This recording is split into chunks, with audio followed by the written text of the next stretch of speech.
faire un référendum dans sa Officier ville. de police judiciaire. Oui, oui, le maire, c'est un OPJ. Eh oui, eh oui.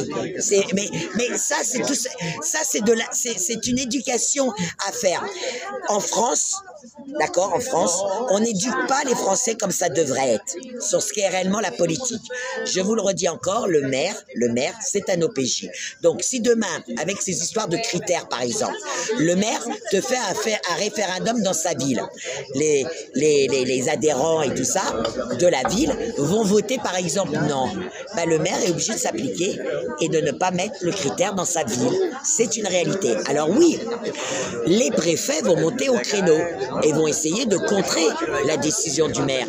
Mais dans le tribunal administratif, ils vont perdre. Le préfet va perdre.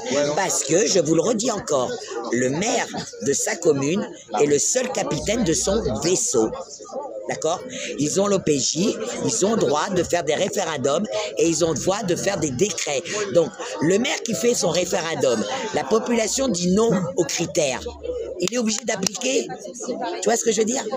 Et si on veut mettre ça en place, sur les 36 000 communes, il y en a à peu près 17 000. On n'aura pas les 17 000 à notre portée. Quand je dis nos 17 000 à notre portée, c'est entre, on va dire 500 et 1500, 2000 habitants.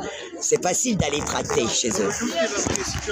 Donc, quand tu vas tracter sur les mairies, sur les marchés, que tu vas tracter porte à porte et que tu vas te faire connaître, automatiquement, au bout d'un moment, tu risques d'avoir effectivement la place. Et pareil, ce n'est pas parce que vous n'avez pas de notion de droit que vous ne pouvez pas être maire.